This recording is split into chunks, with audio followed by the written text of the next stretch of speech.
Hello everyone, welcome to complex engineering.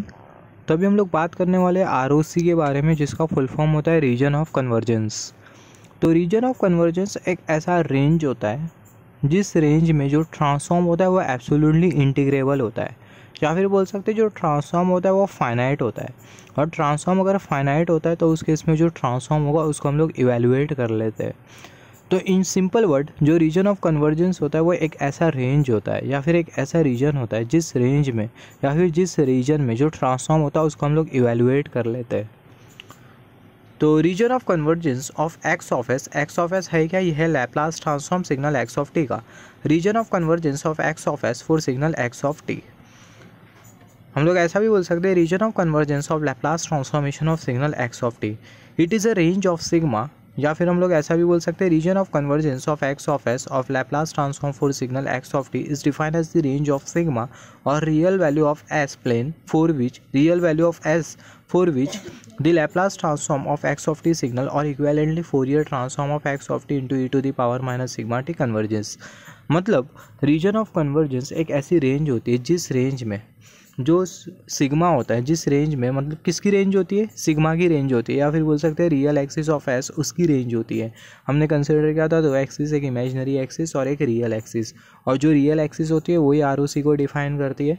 तो range होती है सिग्मा की, या फिर हम लोग बोल सकते हैं रियल ऑफ एस की एक ऐसी रेंज होती है जिस रेंज में जो लैप्लास ट्रांसफॉर्म होता है एक्स ऑफ टी सिग्नल का, या फिर बोल सकते हैं Fourier transform x of t into e to the power minus sigma t signal का, उसको हम लोग इवेल्युएट कर लेते हैं। जैसे कि हमने डिस्कस किया था, हम लोग लैप्लास ट्रांसफॉर्म फाइंड आउट कर रहे हैं एक्स ऑफ टी सिग्नल का, इसका मतलब x of t into e to the power minus sigma t, इसका हम लोग क्या इवेल्युएट कर रहे हैं? Fourier transform.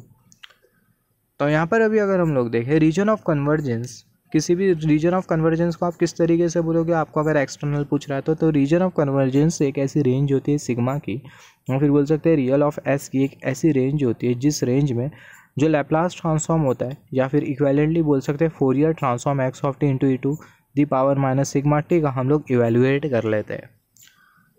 तो रीजन ऑफ कन्वर्जेंस एक ऐसी रेंज होती है जिस रेंज में जो ट्रांसफॉर्म होता है, जिस रेंज में जो फंक्शन होता है वो एब्सोल्युटली इंटीग्रेबल होता है, या फिर बोल सकते हैं फाइनाइट होता है, जिसके वजह से वो जो ट्रांसफॉर्म होता है उसको हम लोग, या फिर वो जो फंक्शन होता है उसको हम लोग इवेल्युएट कर लेते हैं। और जो रीजन ऑफ कन्वर्जेंस होता है उसको कौन डिफाइन करता है? रीजन ऑफ कन्वर्जेंस को डिफाइन करता है सिग्मा, या फिर बोल सकते हैं real axis of S plane will define the region of convergence. जैसे कि हमने डिस्कस किया था, सिग्मा की वैल्यू अगर ग्रेटर होती है तो उस केस में जो आरओसी होगी एक पर्टिकुलर लाइन के राइट हैंड साइड में होगी। सिग्मा की वैल्यू अगर लेसर होती है तो उस केस में जो आरओसी होगी एक पर्टिकुलर लाइन के लेफ्ट हैंड साइड में होगी। तो वंस अगेन मैं एक बार रिपीट कर देता हूँ last time, region of convergence क्या होता है? रीजन ऑफ कन्वर्जेंस एक ऐसी रेंज होती है सिग्मा की, या फिर रियल ऑफ एस की एक ऐसी रेंज होती है। रियल ऑफ एस इसका मतलब जो रियल एक्सिस होती है उसकी एक ऐसी रेंज होती है जिस रेंज में जो लैप्लास ट्रांसफॉर्म होता है एक्स ऑफ टी सिग्नल का, या फिर इक्विवेलेंटली बोल सकते हैं Fourier transform x of t into e to the power minus sigma t का हम लोग इवेल्युएट कर लेते हैं। तो अभी हम लोग प्रॉपर्टीज़ के बारे में बात करेंगे, आरओसी की प्रॉपर्टीज़ ऑफ आरओसी। सबसे पहला जो रीजन ऑफ कन्वर्जेंस होगा वो लाइन होगा जो कि हम लोग पैरेलली ड्रॉ करेंगे एस प्लेन में। जैसे कि हमने डिस्कस किया था, जो रीजन ऑफ कन्वर्जेंस होगा वो हमें कुछ इस तरीके से लाइन मिलेगी जो कि हम लोग पैरेलली ड्रॉ करेंगे। कौन से प्लेन में? एस प्लेन में। तो region of convergence will be a line parallelly drawn on s plane. तो ये first property. Region of convergence is defined by the real axis of S plane. जैसे कि हमने डिस्कस किया, तो जो रीजन ऑफ कन्वर्जेंस होगा उसको कौन डिफाइन करेगा? जो एस प्लेन की जो रियल एक्सिस होगी वो। सिमिलरली हमने ये भी डिस्कस किया है, region of convergence does not contain any pole in case of rational Laplace transform. Rational Laplace transform के केस में जो आरओसी होती है उसमें किसी भी तरीके का पोल नहीं होता है। जैसे कि हमने डिस्कस किया था, आरओसी में किसी भी तरीके का पोल क्यों नहीं होता? क्योंकि जो पोल पर जो फंक्शन होता है वो इनफाइनाइट हो जाता है, और आरओसी किसके लिए होती है? जो आरओसी होती है वो फाइनाइट होती है। आरओसी में जो ट्रांसफॉर्म होता है वो फाइनाइट होता है, या फिर बोल सकते हैं आरओसी में जो फंक्शन होता है वो फाइनाइट होता है, मगर पोल पर जो फंक्शन होता है वो इनफाइनाइट हो जाता है, जिसकी वजह से जो पोल होता है वो रीजन ऑफ कन्वर्जेंस में एग्जिस्ट नहीं करता इन case of rational Laplace transform. Rational Laplace transform का मतलब जिसमें हमें न्यूमरेटर पॉलिनोमियल और डिनोमिनेटर पॉलिनोमियल मिलता है, जिसके बारे में हमने ऑलरेडी डिस्कस किया है, जिसमें हमें पोल्स और जीरोज मिलते हैं, उसको हम लोग बोलते हैं rational Laplace transform. Similarly if x of T signal is a right sided signal, अगर एक्स ऑफ टी सिग्नल अगर राइट साइडेड सिग्नल होता है having a rational Laplace transform x of S, the ROC of x of s will be the region in s plane right to the right most pole. ये हमें क्या बोल रहा है, सबसे पहला जो सिग्नल है वो राइट साइडेड सिग्नल है। तो अगर सिग्नल अगर राइट साइडेड सिग्नल है तो ROC आपको एक पर्टिकुलर लाइन के राइट हैंड साइड में मिलेंगी या फिर लेफ्ट हैंड साइड में मिलेंगी। ऑब्वियसली जो ROC होगी आपको एक पर्टिकुलर लाइन के राइट हैंड साइड में मिलेंगी अगर सिग्नल राइट साइडेड सिग्नल है तो यहाँ पर हमने कंसिडर किया, ये स्टेटमेंट को समझने के लिए यहाँ पर हमने एक एग्जांपल कंसिडर किया। यहाँ पर हमने इमेजिनरी एक्सिस कंसिडर किया है J ओमेगा, यहाँ पर ये रियल एक्सिस से सिग्मा, और यहाँ पर ये कौन सी प्लेन है, एस प्लेन। -3 पर हमने एक पोल कंसिडर किया, -4 पर हमने एक पोल कंसिडर किया, -5 पर हमने एक पोल कंसिडर किया। यहाँ पर हमने एक स्ट्रिप ड्रॉ की। यहाँ पर हमने क्यों स्ट्रिप ड्रॉ करी, सबसे पहले अगर हम लोग देखिए स्ट्रिप को आप कंसिडर मत करो। -3 पर एक पोल एज्यूम किया, -4 पर एक पोल एज्यूम किया, -5 पर हमने एक पोल एज्यूम किया। तो सिग्नल अगर राइट साइडेड सिग्नल होता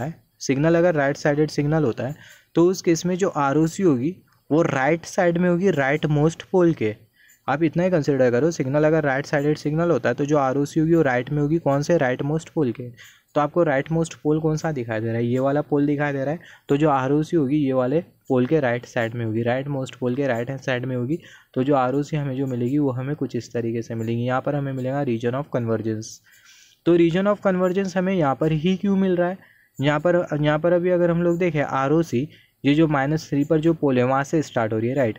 -4 पर जो पोल है ROC वहाँ से क्यों नहीं स्टार्ट हो रही, अगर -4 पर जो पोल है अगर ROC अगर वहाँ से स्टार्ट होती तो ROC में ये -3 वाला पोल आ जाता। और हमने डिस्कस किया है कि पोल पर फंक्शन इनफाइनाइट होता है, ROC में कोई भी पोल एग्जिस्ट नहीं कर सकता, जिसके वजह से जो ROC होगी राइट मोस्ट पोल के राइट हैंड साइड में मिलेंगी। तो ROC को हम लोग मैथमेटिकली किस तरीके से डिफाइन करेंगे, region of convergence should be greater than -3, या फिर बोल सकते हैं sigma should be greater than -3।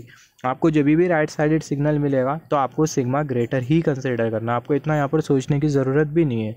आपको जब भी सिग्नल राइट साइडेड मिलेगा तो सिग्मा शुड बी ग्रेटर, और ROC कहाँ से स्टार्ट हो रही है, -3 से, तो आपने -3 कंसिडर कर लिया। यहाँ पर -3 नहीं होता, जस्ट एज एन एग्जाम्पल -7 होता, तो आप ROC को किस तरीके से डिफाइन करते हैं, तो ROC को आप डिफाइन करते हैं sigma greater than -7, that's it, as simple as that. Similarly next property के बारे में बात करते हैं। फिफ्थ वाली प्रॉपर्टी हमें क्या बोलती है, अगर XT सिग्नल अगर लेफ्ट साइडेड सिग्नल होता है, इसका उल्टा ही केस होगा। If XT signal is a left sided signal having a rational Laplace transform x of s, then ROC of x of s will be in the region of s plane left to the leftmost pole। तो जो signal है वो कौन सा signal है, I mean जो signal होगा वो कौन सा सिग्नल होगा, लेफ्ट साइडेड सिग्नल होगा, राइट। लेफ्ट साइडेड सिग्नल के लिए ROC हमें कहाँ पर मिलेंगी, एक पर्टिकुलर लाइन के लेफ्ट हैंड साइड में, राइट। तो यहाँ पर ये जो पूरा जो स्टेटमेंट है इसको समझने के लिए हमने सेम एग्जांपल कंसिडर किया है। ये हमने इमेजिनरी एक्सिस कंसिडर किया J ओमेगा, यहाँ पर ये रियल एक्सिस, यहाँ पर हमने एक पोल कंसिडर किया, यहाँ पर एक पोल कंसिडर किया, यहाँ पर एक पोल कंसिडर किया है। तो अगर सिग्नल अगर लेफ्ट साइडेड सिग्नल है तो जो ROC होगी वो कहाँ पर होगी, left to the left most pole. तो यहाँ पर ये लेफ्ट मोस्ट पोल है, तो लेफ्ट मोस्ट पोल के लेफ्ट हैंड साइड में हमें मिलेंगी ROC। तो ROC हमें कुछ इस तरीके से मिलेंगी, पर्टिकुलर लाइन के लेफ्ट हैंड साइड में हमें ROC मिलेगी। अगर ROC अगर ये वाले पोल से अगर स्टार्ट होती तो रीजन ऑफ कन्वर्जेंस में ये -5 पर जो पोल एग्जिस्ट कर रहा है वो आ जाता, हैंस माइनस जो पोल होता है वो ROC में नहीं आ सकता क्योंकि पोल पर फंक्शन इनफाइनाइट होता है, जैसे कि हमने डिस्कस किया था। तो अगर सिग्नल अगर लेफ्ट साइडेड सिग्नल होता है तो उस केस में जो ROC हमें जो मिलेगी वो हमें लेफ्ट साइड में मिलेंगी, लेफ्ट मोस्ट पोल के। सिमिलरली यहाँ पर ये ROC को आप किस तरीके से मैथमेटिकली डिफाइन करोगे, जो सिग्नल है वो लेफ्ट साइडेड सिग्नल है, तो जो सिग्नल जो है वो लेफ्ट साइडेड सिग्नल है, तो जो सिग्मा की जो वैल्यू होगी वो लेसर होगी। तो ROC lesser than -5, sigma lesser than -5। Similarly इसके बाद वाली प्रॉपर्टी के बारे में बात कर लेते हैं। अगर XT सिग्नल अगर डबल साइडेड सिग्नल है और उसका Laplace transform x of s होता है, तो ROC of x of s will B a strip between two poles but it will not contain any another pole।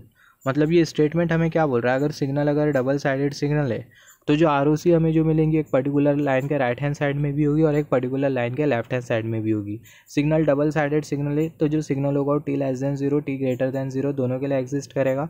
तो ROC हमें जो मिलेगी एक पर्टिकुलर लाइन के लेफ्ट हैंड साइड में भी मिलेंगी और एक पर्टिकुलर लाइन के राइट हैंड साइड में भी मिलेंगी।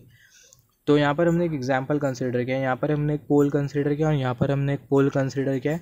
तो जैसे कि हमने डिस्कस किया अगर एक्स टी सिग्नल अगर डबल साइडेड सिग्नल होता है, लैप्लास ट्रांसफॉर्म उसका एक्स ऑफ एस होता है, तो जो आर ओ सी होगी लैप्लास ट्रांसफॉर्म की वो स्ट्रिप होगी दो पोल के बीच में। तो यहाँ पर ये वाला पोल और ये वाला पोल दोनों के बीच में हमने एक स्ट्रिप ड्रॉ करी जो कि कर्सर की टिप इंडिकेट कर रही है। यहाँ पर भी हमने एक स्ट्रिप ड्रॉ करी जो कि कर्सर की टिप इंडिकेट कर रही है। Then R O C of will be a strip between two poles but it will not contain any another pole. मगर ये दोनों हमने जो स्ट्रिप जो ड्रॉ किया, ये दो स्ट्रिप के बीच में कोई भी और पोल एग्जिस्ट नहीं करना चाहिए। कोई भी और पोल क्यों नहीं एग्जिस्ट करना चाहिए? क्योंकि अगर पोल अगर एग्जिस्ट करता है तो जो पोल होगा रीजन ऑफ कन्वर्जेंस में आ जाएगा जो कि रॉन्ग होगा, राइट। तो यही रीज़न की वजह से जो स्ट्रिप है उसके बीच में और कोई पोल एग्जिस्ट नहीं करना चाहिए। तो मान लेते हैं यहाँ जो सिग्नल है, यहाँ जो लेफ़्ट साइडेड सिग्नल हमने जो कंसिडर किया है उसके लिए ये वाली आर ओ सी हमने एज्यूम कर लिया, ये वाली आर ओ सी ये लेफ़्ट साइडेड सिग्नल के लिए, और राइट साइडेड सिग्नल के लिए हमने कंसिडर कर लिया ये वाली आर ओ सी, ये वाली आर ओ सी जो कि कर्सर की टिप इंडिकेट कर रही है। ये R O C region of convergence for right sided signal, और ये हमने कंसिडर कर लिया region of convergence for left sided signal. तो यहाँ पर अभी अगर हम लोग देखें, यहाँ पर हमने जो रीजन ऑफ कन्वर्जेंस हमने जो कंसिडर किया इसमें किसी भी तरीके का पोल एग्जिस्ट नहीं करना चाहिए। जैसे कि फिगर शो कर रही है, अगर पोल एग्जिस्ट करता है तो उस केस में रॉन्ग हो जाएगा। रॉन्ग क्यों हो जाएगा? जैसे कि हमने डिस्कस किया, पोल पर जो फंक्शन होता है वो इनफाइनाइट होता है और आर ओ सी में जो फंक्शन होता है वो फाइनाइट होता है। तो रीजन ऑफ कन्वर्जेंस में कोई भी पोल एग्जिस्ट नहीं करना चाहिए। या फिर हम लोग ऐसा भी बोल सकते हैं, हमने जो दोनों जो स्ट्रिप जो ड्रॉ करी है, जो पैरेलल लाइन हमने जो ड्रॉ करी है, वर्टिकल पैरेलल लाइन जो ड्रॉ करी है, ये वर्टिकल पैरेलल लाइन के बीच में किसी भी तरीके का पोल एग्जिस्ट नहीं करना चाहिए। तो ये हमने डिस्कस किया सिक्स्थ प्रॉपर्टी के बारे में। इसके बाद वाली प्रॉपर्टी डिस्कस कर लेते हैं। If x of T signal is a right sided signal an R O C of its Laplace transform an R O C, उसकी आर ओ सी अगर ये एक्स ऑफ टी सिग्नल अगर right sided signal होता है, उसका Laplace transform अगर x of S होगा, तो जो एक्स ऑफ एस की जो एक्स ऑफ एस के लिए जो आर ओ सी जो होगी contains a line sigma is equal to sigma not then all possible value of S for which sigma greater than sigma not will also be in the R O C. तो ये हमें statement क्या बोल रहा है, example assume कर लेते हैं। यहाँ पर हमने कंसिडर किया एस प्लेन, यहाँ पर हमने कंसिडर किया ये इमेजिनरी एक्सिस और ये हमने रियल एक्सिस कंसिडर किया है। यहाँ पर हमने एक स्ट्रिप कंसिडर किया है जहाँ पर जो सिग्मा की जो वैल्यू है वो है सिग्मा नॉट। मान लेते जो सिग्मा नॉट की जो वैल्यू है वो है -4, तो जो सिग्मा की जो वैल्यू है वो है -4 और यहाँ पर हमने कंसिडर किया ये है स्ट्रिप।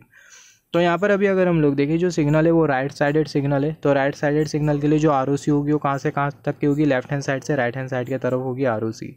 तो आर ओ सी हमें कुछ इस तरीके से मिलेगी, ये जो आर ओ सी है वो हमें कुछ इस तरीके से मिलेगी जो कि हमें कर्सर की टिप इंडिकेट कर रही है। तो जो आर ओ सी है, जो रीजन ऑफ कन्वर्जेंस है वो ऑलरेडी स्टार्ट हो चुका है। तो यहाँ पर अभी अगर हम लोग देखें ये स्टेटमेंट हमें ये बोल रहा है sigma greater than sigma not, अगर हम लोग कोई स्ट्रिप कंसिडर करें या फिर sigma greater than sigma not के लिए अगर हम लोग कोई लाइन कंसिडर करें, तो जो लाइन होगी वो भी रीजन ऑफ कन्वर्जेंस में एग्जिस्ट करेगी। तो यहाँ पर sigma greater than sigma naught से हमने एक वैल्यू कंसिडर करी है जो कि है -3 और यहाँ पर हमने एक लाइन ड्रॉ करी, हमने एक वर्टिकल लाइन ड्रॉ करी। यहाँ पर sigma greater than sigma naught से हमने वैल्यू कंसिडर करी जो कि है 2, इसके करस्पॉन्डिंग हमने लाइन ड्रॉ करी।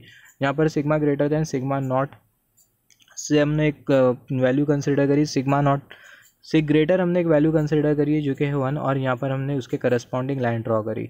तो ये सारी की सारी जो लाइन होगी वो ये आर ओ सी में एग्जिस्ट करेगी। ये सारी की सारी हमने जो लाइन जो कंसिडर किया है, ये सारी की सारी जो लाइन होगी वो रीजन ऑफ कन्वर्जेंस में एग्जिस्ट करेगी। तो ये प्रॉपर्टी हमें ये बोलती है sigma greater than sigma not के करस्पॉन्डिंग अगर हम लोग कोई भी line sigma greater than sigma not greater होना चाहिए, क्योंकि जो सिग्नल है वो राइट साइडेड सिग्नल है, लेफ्ट साइडेड सिग्नल में जो सिग्मा नॉट होगा उससे कम की हम लोग लाइन कंसिडर करेंगे। सिग्मा नॉट से ग्रेटर अगर हम लोग कोई लाइन कंसिडर करें, -3 वाली लाइन कंसिडर किया, 2 वाली लाइन कंसिडर किया, 1 वाली लाइन कंसिडर किया, तो ये सारी की सारी जो लाइन होगी वो ये रीजन ऑफ कन्वर्जेंस में क्या करेगी, एग्जिस्ट करेगी। ये रीजन ऑफ कन्वर्जेंस में सारी की सारी लाइन लाई करेगी। तो ये थी सिक्स्थ वाली प्रॉपर्टी।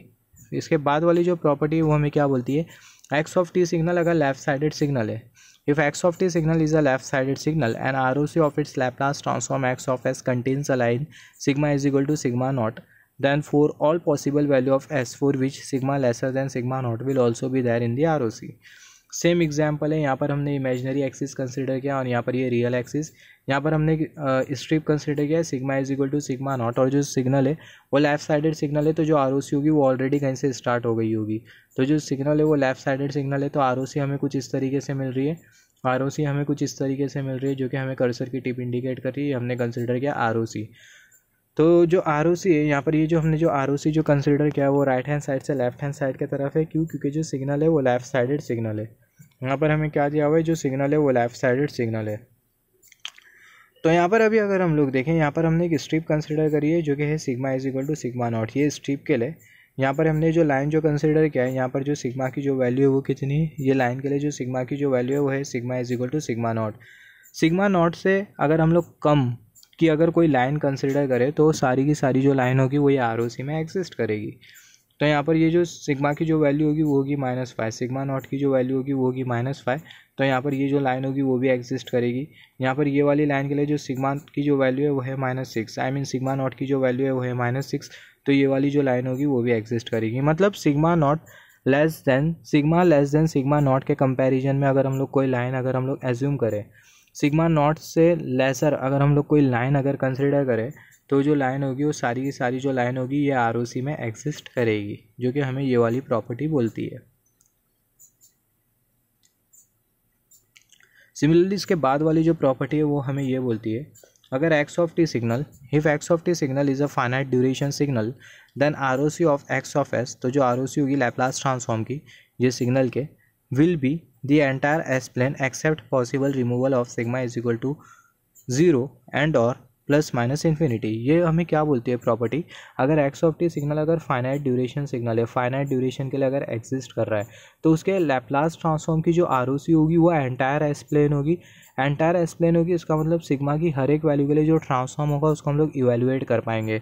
मगर sigma is equal to 0, sigma is equal to +∞, -∞ पर जो ट्रांसफॉर्म होगा उसको हम लोग इवेल्युएट नहीं कर पाएंगे, जो कि हमें ये वाली लाइन बोल रही है, except possible removal of sigma is equal to 0 and और ±∞, we can evaluate transform for every value of sigma except sigma is equal to 0 and ±∞।